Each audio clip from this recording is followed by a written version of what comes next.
Welcome to the BuyBox Experts podcast. We bring to light the unique opportunities brands face in today's e-commerce world. Hi, I'm James Thompson, one of the hosts of the BuyBox Experts podcast. I'm a partner with BuyBox Experts and the former business head of the Selling on Amazon team at Amazon, as well as the first account manager for the Fulfillment by Amazon program. I'm co-author of the book, Controlling Your Brand in the Age of Amazon, and the co-founder of Prosper Show, one of the largest continuing education conferences for Amazon sellers in North America. Today's episode is brought to you by BuyBox Experts. BuyBox Experts takes ambitious brands and makes them unbeatable. When you hire BuyBox Experts, you receive the strategy, optimization, and marketing performance to succeed on Amazon. Go to buyboxexperts.com to learn more. Before I introduce today's guest, I want to give a big shout out to the team at Disruptive Media for its work in off-Amazon advertising. Focusing on driving traffic, converting traffic, and enterprise analytics, Disruptive helps its clients increase their bottom line month after month. Go to disruptiveadvertising.com to learn more. Today, I am pleased to introduce Shaquille Prasla. For 7 years, Shaquille has been the founder and managing partner of SZ Ventures, an investment firm that specializes in acquiring, managing, and growing e-commerce companies. Shaquille has reviewed more than his fair share of pitches of born on Amazon private label brands looking to exit. Shaquille, welcome, and thank you for joining us today on the BuyBox Experts podcast. James, thanks for having me. Shaquille, soft question to start us off. Many years ago, we were introduced by Mark Doust of Quiet Light Brokerage. Tell me how you know Mark. Yeah, Mark's a great guy. He's the one that Quiet Light Brokerage is the company that got me started in buying businesses. This was in 2013 when I bought my first business, and it was through Quiet Light Brokerage. And fast forward today, I think I've bought about 5 businesses from them. So Mark is definitely my favorite broker and favorite brokerage company out there. Tell me about that experience buying your first company. You must have thought at some point, are you crazy? Is this going to work? What were all those emotions going through you when you made that first purchase? Yeah, I made that first purchase because I failed at my e-commerce business I was trying to start up. Okay. Right. It took me a year to just make it barely profitable, but to get to that year of existence, I learned so much from manufacturings to infringement issues, to black hat SEO strategies, just that whole process. And it was a pain for me to just do that process. And so I figured, what else can I do? So I went on Google and I started Googling, what should I do next? Should I become a consultant? And I came across the Quiet Light's ad on buying a business. So I subscribed to them and waited a couple months and came across a business that I really liked. And they were just selling on their website, nothing on Amazon, no paid ads. And so I just took the plunge, and it was a small acquisition, a mid 5-figure acquisition. I bought the business, listed those products on Amazon, turned on some Google ads, and I made my money back in 3 months. Wow. And so, yeah, I knew right there that I was onto something. And it turns out there's millions of these brands out there if you can go and find them. So let me ask you this. A lot of attention to the type of business you're in today. A lot of new attention has started to surface. In the past 3 years, Thras.io has made big splashes in growing up to be a big roll-up firm with a valuation nearly $1 billion. Lots of enthusiasm recently by family offices, VC, and private equity firms looking to recreate their own version of Thras.io. What do you make of Thras.io's business model and all of this enthusiasm from various investors? I think it's great for the market. When I joined 7 years ago, there was nothing like this. I had to pay out of pocket for everything, right? So if I'm buying something for $100,000, it was $100,000 upfront, fully cash. Yes. Now the great thing is VCs and PE firms are recognizing this online selling, and honestly, it's a very cheap acquisition. You're buying things from anywhere from 3 to 4 times net profit. That can scale very quickly. right? If you compare this to a brick and mortar store, you can only get customers coming through your door, based off the intersection you're on, Sure, sure. or some maybe local Facebook ads. With the Amazon business or e-commerce, you could target anyone in the world. And so I think people are recognizing that, and I think more money is being thrown there, and it's great for acquisitions. Banks are willing to finance now. It's good that all these players have came into the market. Me personally, I don't think it's affected me. I think it's helped my business valuation even more. When I was buying it at 2x multiple 7 years ago, and now, like I said, it's about 4x multiple now. So Yep. My portfolio has definitely doubled because of all this that's going on. Some of the conversations I've had with some of these potential investors, some of them want to be operating companies. Some of them want to be holding companies. When you look at what it's taken for you to grow your business, what advice would you give to a prospective investor around looking at that holding versus operating model? Initially, definitely be an active operator. If you are buying an Amazon business with no Amazon prior experience, you're going to struggle. Amazon is its own beast. And I have experience both on Amazon and off Amazon, right? So getting things ranked on Amazon, it's not sticky, so you could fluctuate quite quickly versus off Amazon. And so you need to be very active, know your customer, know your competitors, understand the product for improvements, understand those reviews. Just understand what competitors are really doing to get you definitely up there. But yeah, I would definitely advise to be an active operator, learn the model, learn the business, learn Amazon, and then eventually you could hire what I do is CEOs to run the companies and act like a board member. One of the interesting aspects of large money coming into this industry is that often they're used to keeping the leadership teams in place. And yet, you take your own example, the first company you bought, you had to immerse yourself completely in that business. For companies that are rolling up these businesses or buying them and then taking over and running those companies, there's a lot of knowledge that has to be gained to be competent at understanding something like the Amazon channel. If you had to do it all over again, what would you do to accelerate your learning and accelerate your depth of understanding of what it takes to be successful as an operator on Amazon? Yeah, I've made a lot of mistakes along the way, not asking the right questions, not doing enough due diligence, keeping on the original seller as a partner and then breaking that off. Yep. What I would definitely advise is if you know you're going to buy a business during due diligence process, keep the seller on at least for 90 days, 60 to 90 days on a consulting agreement. Typically, when you buy a business, you get 30 days free, 40 hours a week. Keep them on for extended period of time. What this seller has learned for the 4 or 5 years, whatever they've been running the business, it's incredibly hard to transfer the knowledge in 30 days. A seller may be telling you that they're working 20 hours a week. They may be, but that's because over the last 5 years, they've gained all this knowledge. It's automated for them. If I were to come in, it wouldn't take me 20 hours a week. It would take me way longer. And so you need to recognize that and keep the seller on for as long as possible. One thing I like to do is, either a seller financing or some type of earnout, and it forces the seller to help you out. And I'll give you an example, James. If let's say I'm buying a business for $100,000 and I see the revenue has been going up and down the last 12 months, I may want to do an earnout and tell the seller, hey, look, I want you to stay on and help me grow this business. Okay. I'll give you $50,000 up front. And I'll give you the other $50,000 as long as the previous 12 months revenue matches the next 12 months revenue. And what that makes the seller do is, okay, well, I want my rest of my earnout.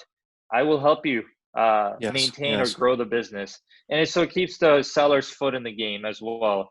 And that's a great strategy I like to use. But utilize the seller's knowledge. There's a lot that could fall through the cracks, and I've seen people utilize SBA loans and not be able to make payments because they just weren't able to transfer all the knowledge and didn't know how to keep growing the business.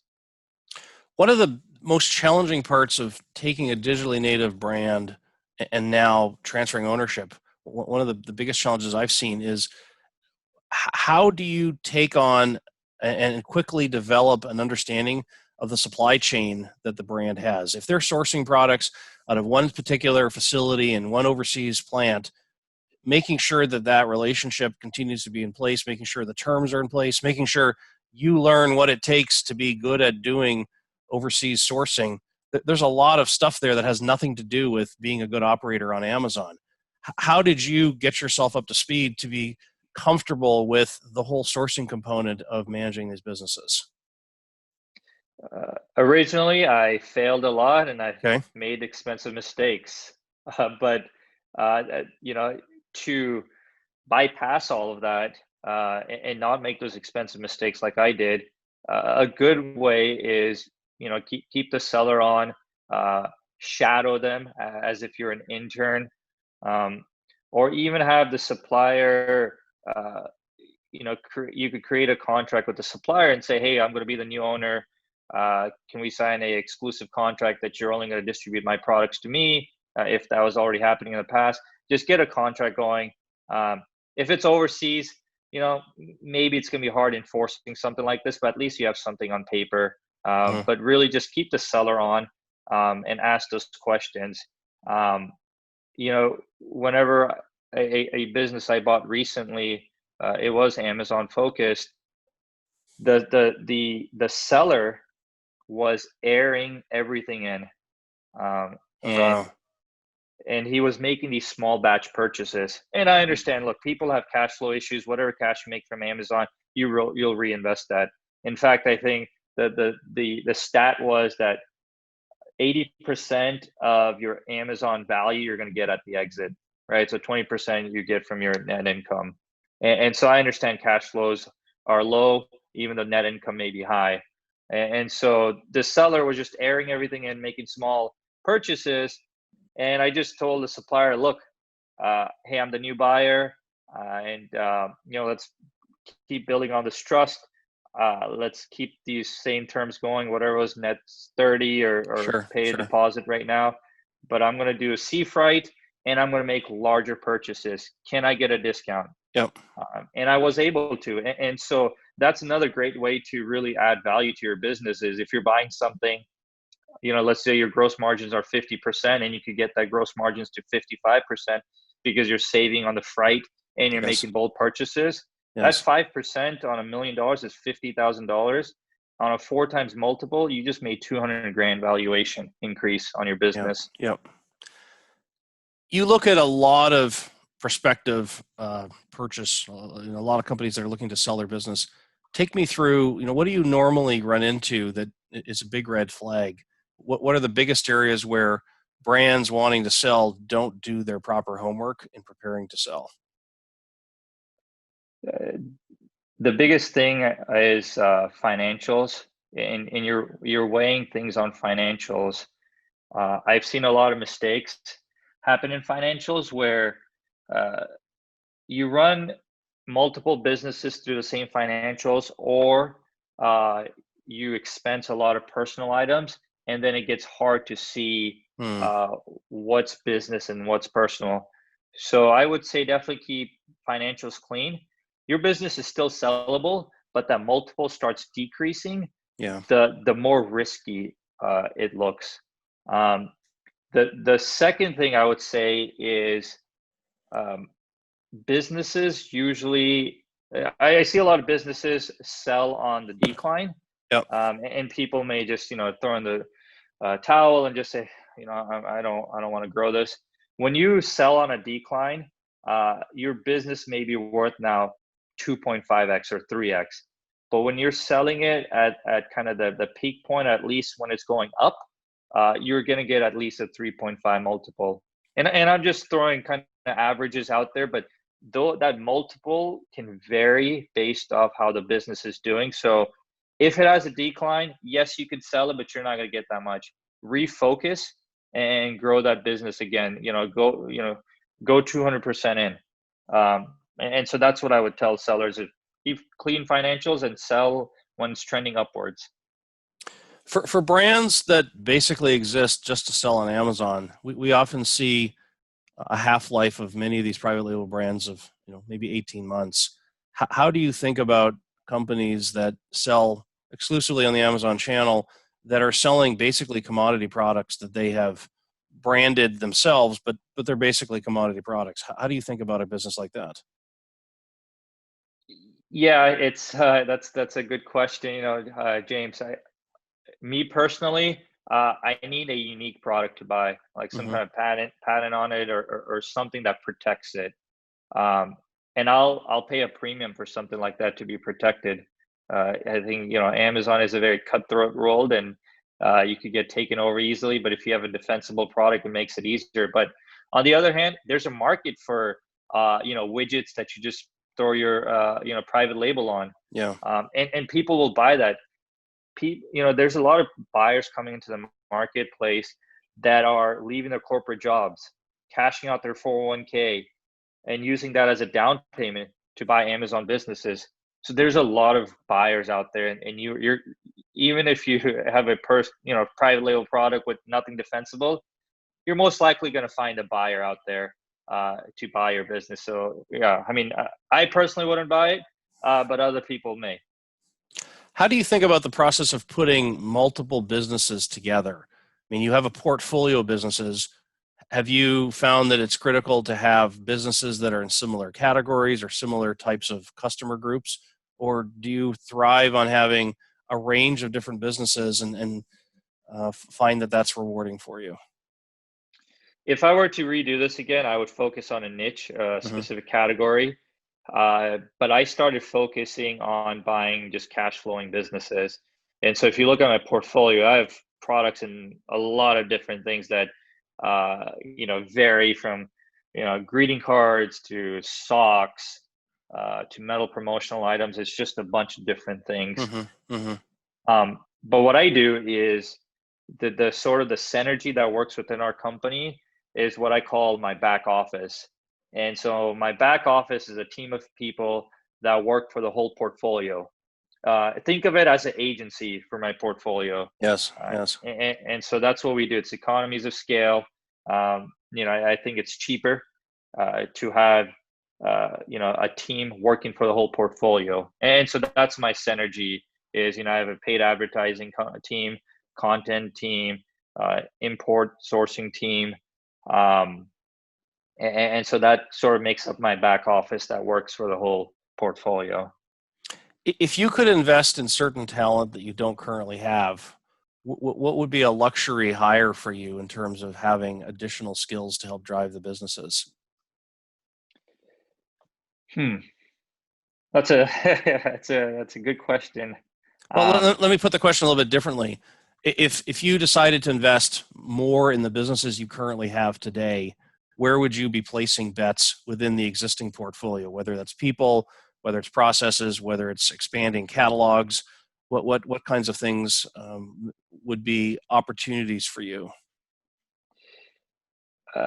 Growth hackers, some type of hackers, marketing, where I could pay more for someone that has even more experience running, Amazon ads.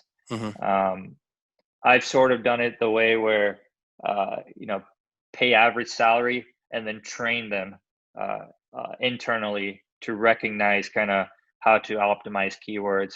But if I had, more money, I would just go high end and hire someone that has this experience that can just start getting me going right away. Yep. Yep. Okay. So Shaquille, let me change gears here a little bit. I'd like to gauge from you, at what point did you understand in your investment days, what point did you understand you were good at evaluating brands and finding the winners in the midst of all these companies you were looking at? What triggered that moment of realization that, yeah, I can do this. I'm actually going to be able to make a living out of this? Yeah. Or So I'm sorry, I'm assuming you're at that point already. So well, yeah, 15 acquisitions in now, it's hard to, honestly, if one were to screw up, it would mess the whole portfolio up. So I've been very, very specific and methodical in buying the Mhm. companies. But when I bought my first one, I made my money back quickly. I knew I was onto something, but along the way, um, just not never asking those right questions. And, after the fourth or fifth acquisition, just kind of seeing the patterns and just kind of building the rapport and the relationships with the sellers, I was able to tell that, this is going to make a good living for me. One of the questions I remember that I was so, one of the biggest mistakes I've done is, um, when you look at financials and you look at cash and accrual basis, Mhm. one of the businesses I bought was on a cash basis. So, everything that you're making is going to be on the bottom line. What the seller had done was, let's say, I think it was, he's selling in 2015. So 2014, he pre-bought a bunch of inventory using that same strategy of just bulk buying. So he pre-bought everything, uh, and so for the last 12 months cash, it looks really high because he had pre-bought all this inventory before that, right? And so his inventory purchases were really low, and so your cash was really high. Yeah. And so I bought it at that, a cash basis instead of accrual basis. That was one of my bigger mistakes, and I overpaid for that business, and it was really hard to sustain something like that. But once I recognized that, and just kind of learning from my mistakes, I definitely knew I was onto something now. You have recently launched a training program to help people understand how to buy businesses online. Tell me more about how that came to be. Tell me more about what has come of that now that you've got that out available on the market.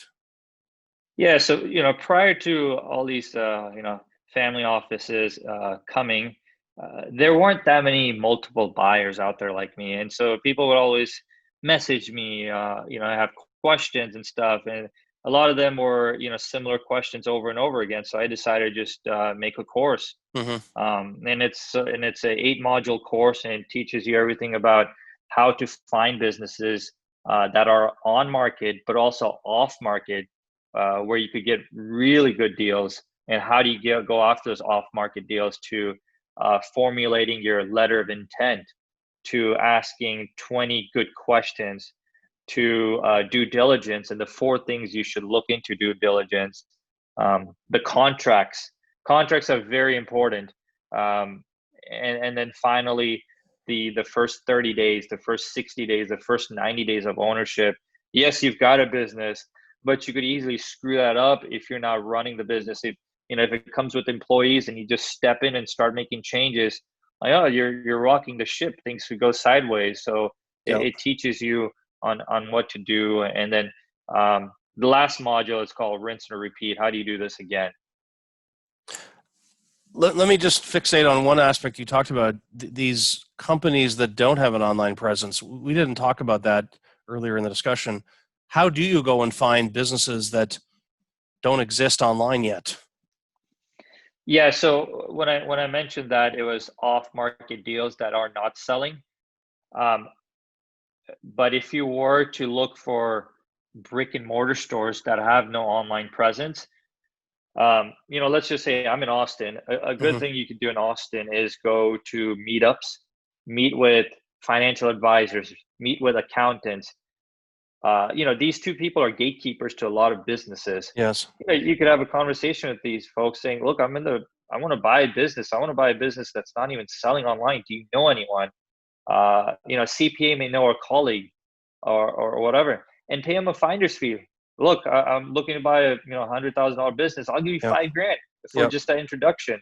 Yep. Yeah, and people will make those intros for you, right? So that's a great way to start something, is start locally, or go to bizbuysell.com and look for manufacturing businesses or Austin-based businesses and see if they have a local presence, and then take it online. I mean, I think that's a great way to really grow your profits is I come across sellers that are maybe old or don't want to embrace technology. Yes. And you come in and you take it online and you make your money back quickly. Yes. Yes. Talk to me about the escrow company you recently formed. Why did you go down this path? Yeah, so typically, whenever you're about to buy a business, you want to transfer your funds um, into, you have to give it to the seller, but you want to make sure you get all your assets first too. Mm-hmm. So you put your money in escrow, um, and the money stays in escrow, and then the seller will transfer you all the assets, the websites, the inventory, all the assets that you put in the asset purchase agreement. Once you verify that you've received all the assets, escrow gets released. Typically, how the escrow company is done is very few brokerage companies do it, but it's a lot of lawyers that do it, and escrow.com is kind of the biggest company out there, and so it's very fragmented. So I launched zoomescrow.com, which is specifically for online acquisitions. And I've learned the pain points of not knowing how long escrow is going to take, it not being transparent, being expensive. And I just did a flat fee. I have a lawyer on staff, Yeah. and it's transparent the whole way. You get an inside look dashboard on the whole thing. And so it was just a pain point for me, and there's nothing better out there. So just like any entrepreneur, I'm looking to fix the problem. Talk to me about favorite tools or companies that have helped your company to be where it's at today. Are there outside partners you've worked with or tools that you've used within your company to accelerate your business? You know, we started a new program last year. Not a new program. It's already out there. It's called EOS, Entrepreneur Operating System, where Mm-hmm. you know we hired a consultant to train us on this, and that's been a game changer for us. And it's honestly as simple as just getting your partners and your team members on the same vision. Like we just threw up a vision statement of what we're trying to do and stuff, but it wasn't really what we were trying to do out there. And so this consultant made us ask the hard questions. What do you see yourself doing in 10 years? What do you see yourself doing in 3 years? Do your employees, do your CEOs resonate with something like this, right? And so it's getting everyone on a unified vision. And then what we've done is work backwards now. In 10 years, we want to be known as doing this. Okay, let's break that up into 3-year commitments. Let's break that up further into annual goals. And so from there, we created quarterly rocks and monthly actionable items. Yes. But this gave us a framework to make sure that we're doing what we're set out to do there. They gave us a framework for KPIs to make sure that I'm sitting in the right seat, that I'm enjoying the task that I'm doing. There's this quadrant that you use where, on the bottom right, it's I don't like to do, but yet I'm doing it. Yes. How do we just take those things out and Yeah. see if we could delegate something like that? So it was just a mindset change, but it created a lot of positivity. And when you create a lot of positivity, your momentum picks up, people start doing more work, and they're more happier. And so it's led to a lot of growth. Can you talk to me about any up and coming trends that we should be paying attention to within this world of buying and selling Amazon businesses? I do see a lot of mergers and acquisitions happening, but I see a lot of people, I see a lot of manufacturing now buying these Amazon businesses too, right? I can see China eventually getting into this. A lot of people from China are already selling on Amazon, but manufacturers that want to bypass all this may buy their customers' business out. I also see Amazon agencies or Google agencies buying their customers out too. They're making profitable income for them, but they're only collecting, let's just say they charge 10% of ad spend. Sure. How do they keep that whole the whole piece of the pie.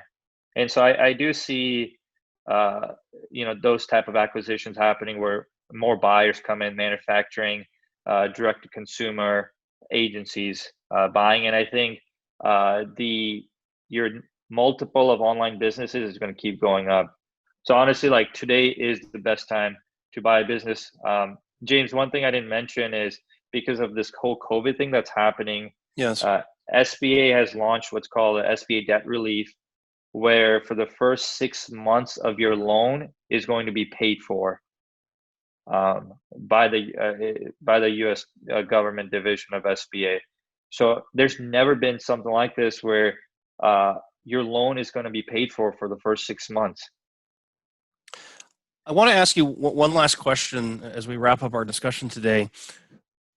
Building a business and having the right people in place, finding the right kind of talent, the right kind of motivations, everybody seems to be running towards Amazon in some way. Where are you finding success in terms of finding people that are trainable or already competent when it comes to understanding online channels? Yeah, I do a few different strategies. So, yes, we'll look on Indeed. Yes, we'll look on LinkedIn and Monster. Mm-hmm. We'll use other headhunter agencies, which will basically poach people, if they're already working on LinkedIn or if they're maybe working at a competitor or maybe through a network. And I'll tell them, look, I'm looking for someone that is a badass at Amazon ads, that optimizes, or that's a really good photographer, whatever it is. And They'll go look for it. And I pay them a finder's fee. Yeah. But even, yes, you found someone, there's this whole process of making sure they're a right fit for you. There's different tests that you can do to make sure their personality matches with you. But, one thing I've learned is people do make or break your company. I wouldn't be here where I am today without the people in my company. We have over 80 employees now, and I value each and every one of them. And so you want to make sure your hires are good.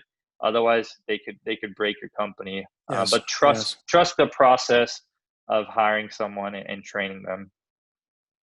Shaquille, I want to thank you for joining us today on the BuyBox Experts podcast. For those of you interested in learning more about Shaquille and his business, please visit szventures.com. Thanks, James. And now to finish today's podcast, I'd like to share some final thoughts.